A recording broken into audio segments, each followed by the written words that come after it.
Hello guys, আসসালামু আলাইকুম। আশা করি সবাই ভালো আছেন। আজ এপ্রিল মাসের ২৬ তারিখ, রোজ শুক্রবার। সময় এখন দুপুর ১২টা। আজকে প্রথমে আমি দুটা ট্রিপ দেই পাঠাও অ্যাপে, এরপরে একটা পার্সেল নিয়ে যাই মিরপুর থেকে। ওই পার্সেলটার কারণে আমার আজকে পুরোটা দিনই মাটি হয়ে যায়। ভিডিও শেষে দেখতে পারবেন কেন কি হয়েছিল। সামনের রোডে অনেক জ্যাম। এই রোডটা ক্রস করে আমাকে যেতে হবে সেই পেট্রোল পাম্পে। ওখান থেকে আমি তেল ভরবো। তারপর ওই পেট্রোল পাম্পেই এক ভাইয়া দাঁড়ায় আছে, উনি যাবে হলো কল্যাণপুরে। পাম্প থেকে আমি ২৫০ টাকার অকটেন ভরে নেই। আর ওই ভাইয়া এখানে আসছে পরীক্ষা দিতে। তাকে ফোন করে বলি যে এখানে একটাই পেট্রোল পাম্প আছে, ওখানে চলে আসেন। উনি চলে আসে পেট্রোল পাম্পে, তাকে নিয়ে রওনা দিয়ে দিলাম। আজকে পরীক্ষার কারণে পুরো ঢাকা শহরটাই তখন জ্যাম ছিল। গুলিস্তানের কাছাকাছি যাওয়ার পর দেখলাম বাসের বিশাল লাইন। আমি তখন হাতের বাম দিকে চিপা গলি দিয়ে ঢুকে নাজিরা বাজার হয়ে শিক্ষাটুলির মধ্য দিয়ে আগামাসি লেন হয়ে বেরিয়ে গেলাম চাংখারপুলে। ওখান থেকে সোজা শাহবাগ, তারপরে সোজা শ্যামলীতে চলে আসলাম। তখন ঘড়িতে সময় ছিল 12:30। আর ভাই আজকে যে গরম, আগামী 7 দিন নাকি এমনই থাকবে। আর গরম পড়বেই না কেন? আপনি গত 5 বছরে কয়টা গাছ লাগাইছি? উল্টা লক্ষ লক্ষ গাছ কেটে প্রতি বছর আমরা করতেছি দেশের অবকাঠামো উন্নয়ন। আর উন্নয়নই বা কতটুকু হয়েছে? 2020 সালে আমি বিদেশে যাওয়ার আগে এক কাপ চা খেয়ে গেছি 5 টাকা দিয়ে, আর 23 সালে এসে সেটা হয়ে গেল 10 টাকা। এগুলো নিয়ে কথা শুরু করলে সারা দিনেও শেষ হবে না, আপনারা ঘুমিয়ে পড়বেন। তার চেয়ে চলেন দুইটা কমেন্টের অ্যান্সার দিই। প্রথম প্রশ্নটা হলো, যাদের ড্রাইভিং লাইসেন্স স্মার্ট কার্ড আসেনি তারা কি ই পেপার ড্রাইভিং লাইসেন্স দিয়ে রাইড শেয়ার করতে পারবে কিনা? উত্তর হলো হ্যাঁ, পারবেন। আপনারা যে ই পেপার ড্রাইভিং লাইসেন্স আছে ওটা ওয়েবসাইট থেকে ডাউনলোড করবেন। ডাউনলোড করার সময় খেয়াল রাখবেন আপনার যে লাইসেন্স কপিটা আছে ওটা যেন অবশ্যই কিউআর কোড সহ থাকে। তখন যদি আপনাদেরকে কোনো পুলিশ সার্জেন্ট বা চেকপোস্টে থামায়, তখন পুলিশ আপনার কিউআর কোড অ্যাপের মাধ্যমে স্ক্যান করে দেখতে পারবে লাইসেন্সটা অরিজিনাল কিনা। তারপরও পুলিশের মামলা দেওয়াটা সম্পূর্ণ তাদের উপর নির্ভর করে। আকাশের যত তারা, পুলিশের তত ধারা। পুলিশ যদি চায় আপনার চেহারাটা তার পছন্দ না হলেও আপনাকে মামলা দিয়ে দিতে পারে। এর পরের প্রশ্নটা হলো, আমি কোন ফোন ইউজ করি রাইড শেয়ারের জন্য? ভাই, রাইড শেয়ারের জন্য যে কোনো অ্যান্ড্রয়েড ফোন আপনি ইউজ করতে পারবেন। যে কোনো অ্যান্ড্রয়েড ফোনই আপনি পাঠাও, উবার, ইনড্রাইভ ইনস্টল করে রাইড শেয়ার করতে পারবেন। শুধুমাত্র আইওএস মানে অ্যাপেলের আইফোনগুলোতে পাঠাও ড্রাইভ চলে না। ওদের অ্যাপ স্টোরে পাঠাও ড্রাইভের কোনো অ্যাপই নাই। বলতে বলতে আমরা ডেস্টিনেশনে চলে আসলাম। দূরত্ব ছিল 14 কিলোমিটার, সময় লাগে 35 মিনিট, ভাড়া উঠে 221 টাকা। ডিসকাউন্ট ছিল ভাইয়ার 20 টাকা, পাঠাও কমিশন যায় 36 টাকা। আমার থাকলো 202 টাকা, পার কিলোমিটার পড়লো 14 টাকা করে। ওই ভাইয়াকে ড্রপ করার পর নামাজের জন্য আমি আধা ঘন্টা বিরতি নেই, এবং তারপর আমার পাঠাও অ্যাপে একটা রিকোয়েস্ট আসে, মুক্তি হাউজিং থেকে এক ভাইয়া যাবে ঢাকা মেডিকেল কলেজ হলে। ওই ভাইয়াকে পিক করে রওনা দিয়ে দিলাম। পৌঁছানোর পর দূরত্ব আসলো 8 কিলোমিটার, আমাদের সময় লাগলো 32 মিনিট, ভাড়া উঠলো 138 টাকা। ভাইয়ার ডিসকাউন্ট ছিল 25 টাকা, পাঠাও কমিশন যায় 24 টাকা। আমার থাকলো 137 টাকা, আর পার কিলোমিটার পড়লো 17 টাকা করে। এবার চলেন যাই বাইকের হাটে। এটা মিরপুর বিআরটিআর সামনে, মিরপুর 14তে। প্রতি শুক্রবারে এখানে মিরপুর বিআরটিআর পাশের গলিতে বাইকের হাট বসে। এখানে সব ধরনের সেকেন্ড হ্যান্ড বাইক পাওয়া যায়। রাইড শেয়ারের জন্য বাইক কিনতে হলে এর চেয়ে ভালো জায়গা আর নেই। চলেন প্রথমে শুরু করি একসময় রাস্তার রাজা পালসার দিয়ে। পালসার ভালো কন্ডিশন নিতে গেলে 1,30,000 থেকে 35,000-এর আশেপাশে পড়ে যাবে। আর গাড়ির ট্যাক্স টোকেন যদি আপডেট দেওয়া না থাকে সেটা মালিক নিজ খরচে করে দিবে। আর সেলার সেই আপনাকে নাম ট্রান্সফার করে দিবে, আপনার শুধু এক্সট্রা গুনতে হবে 9,000 টাকা।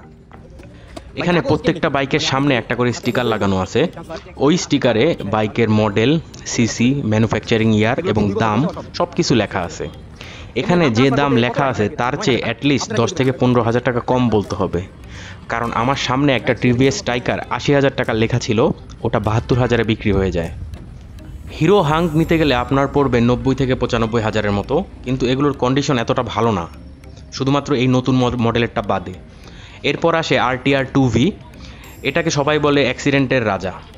কেন অ্যাক্সিডেন্টের রাজা বলে সেটা আমি এখনও জানি না, কারণ এই বাইকটা আমার চালানো হয়নি। এগুলো সব 150 সিসি বাইক, এগুলোর মাইলেজটা একটু কমই পাবেন। তারপর আসে এফজেড, জিক্সার, এসএফ। এগুলো একটু প্রিমিয়াম সেগমেন্টের বাইক। এগুলো ভালো কন্ডিশন কিনতে গেলে 1,45,000 বা 50-এর মতো পড়ে যাবে। এইসব বাইকগুলোর সিটিং পজিশন অনেক ভালো হয়, লং রাইড করার জন্য এগুলো অনেক উপযোগী। আপনারা যদি চান এগুলো দিয়েও রাইড শেয়ার করতে পারবেন, তবে মাইলেজটা একটু কম পাবেন। আর সাধারণত জিক্সার, এফজেড এগুলো এফআই টেকনোলজির গাড়ি, এগুলোতে মাইলেজ এখন 40-এর মতোই পাওয়া যায়। এই হাটে এসে বাইক দেখতে দেখতে আমার আবার একটা বাইক পছন্দ হয়ে যায়, সুজুকি জিক্সার, এই যে এই মডেলটা। আমি শুরুতে ভাবছিলাম এটাই নিব, কিন্তু দাম অনেক বেশি থাকার কারণে এটা নেইনি। এখানেও 2,05,000 টাকা সেকেন্ড হ্যান্ড। তারপর দেখেন টিভিএস রেডার, এই বাইকটাও অনেক সুন্দর, পুরা ফুল ডিজিটাল মিটার, সামনে চার্জিং পোর্টও আছে এবং এটার সাউন্ড ও মাই গড অসাধারণ সুন্দর। তারপর হলো ফেজার, ফেজার আসিফ ভাই চালায়, ওনার নতুন বাইকটা ফেজার। এখন চলে আসি 125 সিসি সেগমেন্টে। আমি মনে করি রাইড শেয়ারের জন্য 125 সিসি সেগমেন্টের বাইকগুলোই সবচেয়ে বেশি সাশ্রয়ী, আর টিভিএস স্ট্রাইকার হলো ওয়ান অফ দ্য বেস্ট। যেমন মাইলেজ তেমন টেকসই, চোখ বন্ধ করে নিতে পারেন। একটু ভালো কন্ডিশন নিতে গেলে বাজেট রাখতে হবে 80-র কাছাকাছি। ডিসকভারের দামটা আমার কাছে একটু বেশি মনে হলো। 100 সিসি দেখলাম 80,000 টাকা এবং 125 সিসি 1,20,000 টাকা। দামটা বাড়ার কারণ হলো ডিসকভারের রেঞ্জ উত্তরা মোটরস অনেক বেশি বাড়ায় দিছে, এই জন্য সেকেন্ড হ্যান্ড কিনতে গেলেও দাম বেশি পড়ে। হোন্ডার বাইকগুলোও এখানে আছে, এমন কোনো কোম্পানির বাইক নাই যে এখানে নাই। আপনার চয়েস হবে সব বাইকই, যেটা বাজেট থাকে আপনার সেভাবেই আপনি কিনে নিয়ে যেতে পারবেন। আমি মনে করি রাইড শেয়ার করার জন্য নতুন বাইক কেনাটা লস, কারণ নতুন বাইক কেনার পর বিক্রি করতে গেলে 40-50 হাজার টাকা দাম এমনিই কমে যায়। এখান থেকে সেকেন্ড হ্যান্ড যে কোনো একটা বাইক কিনে তারপর সেটা ইউজ করে বিক্রি করতে গেলে খুব একটা লস হবে না। মার্কেটে অন্যান্য কোম্পানির তুলনায় টিভিএসের বাইকই বেশি। টিভিএস স্ট্রাইকার বা মেট্রো, এই দুটার একটা নিলেই রাইড শেয়ারের জন্য আমার মতে ভালো হবে। আর এই রানার বাইকগুলো আমি নিতে মানা করব, এগুলো দেশি পণ্য হলেও আসলে কিন্তু চাইনিজ, আর এদের দামও অনেক কম, 40, 45, 50 হাজারের ভিতরেই পেয়ে যাবেন। কিন্তু এগুলো নিলে এগুলোর পার্টস আপনি অ্যাভেলেবেল বাজারে পাবেন না, কিনলে পরে সমস্যায় পড়তে পারেন এবং রাস্তায় গাড়ি ধাক্কাতে হতে পারে। এখন কোন বাইকের কন্ডিশন ভালো বা খারাপ এটা বুঝবেন কিভাবে? আপনি তো আর ইঞ্জিনের ভিতরে যেয়ে দেখতে পারবেন না। অনেকে আছে এক্সপার্ট, তারা সাউন্ড শুনেই বলে দিতে পারে ইঞ্জিনের কন্ডিশন কি। আপনাকে দেখতে হবে চাকাটা কতটা ক্ষয় হয়েছে ওটা দেখে বুঝতে হবে আপনার বাইক কতখানি চলছে। তারপর আরেকটা ওয়ে আছে, ওটা হলো চাবি আমরা মোটরসাইকেলে ঢুকিয়ে বারবার ঘোরাতে ঘোরাতে চাবি কিন্তু ক্ষয় হয়ে যায়, রং উঠে যায়। চাবি যত পুরানো থাকবে, যত ক্ষয় হওয়া থাকবে, তত মনে করবেন যে এটা ইউজড, এবং তার উপর ভিত্তি করে আপনি দাম নির্ধারণ করবেন। তাহলে চলেন এবার বাইকের মার্কেট থেকে বের হই। পাঠা অ্যাপে অলরেডি একটা রিকোয়েস্ট চলে আসে, এক আপুর রিকোয়েস্ট দিছে, উনি যাবে হাসনাবাদ। লোকেশনে যাওয়ার পর ওই আপু আমাকে বললো একটা পার্সেল নিয়ে যেতে হবে, আর পার্সেলটা হলো মুরগি। আমি বললাম মুরগি কিভাবে নিয়ে যাব, মুরগি তো উড়ে যেতে পারে। তখন উনি বললো উড়বে না, এটা ফ্রোজেন মুরগি, প্রায় 20-22 কেজি ওজনের বস্তা হবে, আর ওইটা ছিল পুরাই ফ্রোজেন। রাস্তায় এত গরমে নিয়ে যাওয়ার সময় অবশ্যই সেটা গলে গলে পড়বে, আমি এটা জানতাম। ওনাকে বললাম আমি তো ভিজে যাব, উনি বললো না ভিজবেন না। যদিও ভাড়া দেখাচ্ছিল 350 টাকা, লোভে পড়ে নিলাম। ওনার কাছে দড়ি চাইলাম, দড়ি কিছুই নাই, উনি একটা গামছা দিল, সেই গামছা দিয়ে মোটামুটি বাঁধলাম, হলো না। তারপরে আরেকটা ওড়না নিয়ে আসলো, ওই ওড়না 2 ভাগ করে ছিঁড়ে তারপরে বাঁধলাম। রাস্তা দিয়ে যাওয়ার সময় লুকিং গ্লাসে দেখি বস্তা খালি ডান দিকে পড়ে যাচ্ছে, আর আমি হাত দিয়ে বারবার ডান দিকে ঠেলা দিচ্ছিলাম। পরে শেষে এক সময় সাইড করে থামিয়ে দেখলাম বাধাটা কি ঠিক আছে কিনা, না খুলে গেল। তারপরে দেখলাম নিচ দিয়ে একটু লুজ হয়ে গেছে। এখন কি করব, ওটার এই আশেপাশে একটু ঘুরায় পেঁচায় বাইধা তারপরে ঠিকঠাক করে আবার রওনা দিয়ে দিলাম। আর এর মধ্যে ওইটা নিতে যায় আমার শার্টের পিছনের অংশ পুরাটাই ভিজে গেছে, সিটও পুরা ভিজে গেছে।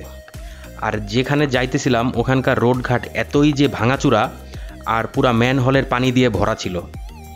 আমি মিরপুর থেকে ফার্মগেট শাহবাগ হয়ে বার্ন ইউনিটের সামনে দিয়ে ফ্লাইওভারে উঠে পোস্তগোলা ব্রিজ হয়ে পৌঁছে যাই হাসনাবাদ। ওখানে যেতে আমার 10 টাকা টোল দেওয়া লাগে, আর ভাড়া দেখাচ্ছিল 350 টাকা। যদিও আমি অ্যাপে রাইডটা স্টার্ট দিই নাই, রিসিভারকে বলে দিয়েছিলাম ভাড়া ফোনে 350 টাকা। ওখানে যাওয়ার পর তাকে বলি 350 টাকা ভাড়া এবং ফ্লাইওভারে টোলের রিসিপ্টটা দিয়ে বলি আর 10 টাকা টোল। উনি তখন আমাকে বলে ওই ভাইয়াও নাকি পাঠাও চালায়, আর পাঠাও রাইডারদেরই টোলের টাকা দিতে হয়, কখনোই কাস্টমাররা টোলের টাকা দেয় না। এখন আমার এমনিই মেজাজটা খারাপ, আমার মোটরসাইকেলের ব্যাক ক্যারিয়ারটাও ভিজে গেছে, তার সাথে 10 টাকার জন্য আর খেঁচামেচি করি নাই। তার কাছ থেকে 350 টাকা নিয়ে আমি ওখান থেকে চলে যাই। তাহলে পার্সেলে আমার ইনকাম হলো 340 টাকা। দূরত্ব ছিল 22 কিলোমিটার, সময় লাগে 1 ঘন্টা, পার কিলোমিটার পেলাম 15 টাকা করে। ওখান থেকে বের হয়ে পোস্তগোলা ব্রিজ দিয়ে আসতে আসতেই রোদের তাপে আমার পিছনে ব্যাক ক্যারিয়ারটা শুকিয়ে যায়। কিন্তু পোস্তগোলা থেকে ফরিদাবাদের দিকে এসে একটা চায়ের দোকানে আমি থামি। ওখানে চা খেতে খেতে দেখলাম আমার ব্যাক ক্যারিয়ারের উপরে দুনিয়ার সব মাছি এসে ভন করতেছে। কি অবস্থা! যাই দেখি গন্ধ একটু শুনলাম, পুরা মুরগির যে পানিটা আছে ওটার গন্ধ আমি পাচ্ছি পিছনে ব্যাক ক্যারিয়ার থেকে। এই অবস্থায় কি আর যাত্রী নেওয়া যাবে? আর হেলমেটটাও ঝুলে রাখছিলাম পিছনের হ্যান্ডেলে, ওখানেও কিছুটা পানি পড়ছে, ওটার উপর দিয়েও মাছি ভনভন করতেছে। এইটা দেখে আমি ডিরেক্টলি চলে আসি বাসায় এসে এক বালতি সাবানের পানি ঢেলে দিলাম আমার সিটের উপরে, আর হেলমেটটাও ধুয়ে দিলাম। গেল আজকে সারাটা দিন মাটি। আজকে 3 ট্রিপে আমার ইনকাম হলো মাত্র 700 টাকা, আর আমার বাইকটা চলছে প্রায় 50 কিলোমিটারের মতো। 1 লিটার তেলের টাকা যদি বাদ দেই তাহলে থাকে 580 টাকার মতো। তাহলে গাইস আজকে এখানেই বিদায় নিচ্ছি, দেখা হবে কাল নতুন আরেকটি ভিডিওতে। সবাই ভালো থাকবেন, সুস্থ থাকবেন, আর ভিডিওটা যদি ভালো লাগে তাহলে একটি লাইক করে দিবেন, আর নতুনরা প্লিজ সাবস্ক্রাইব করতে ভুলবেন না।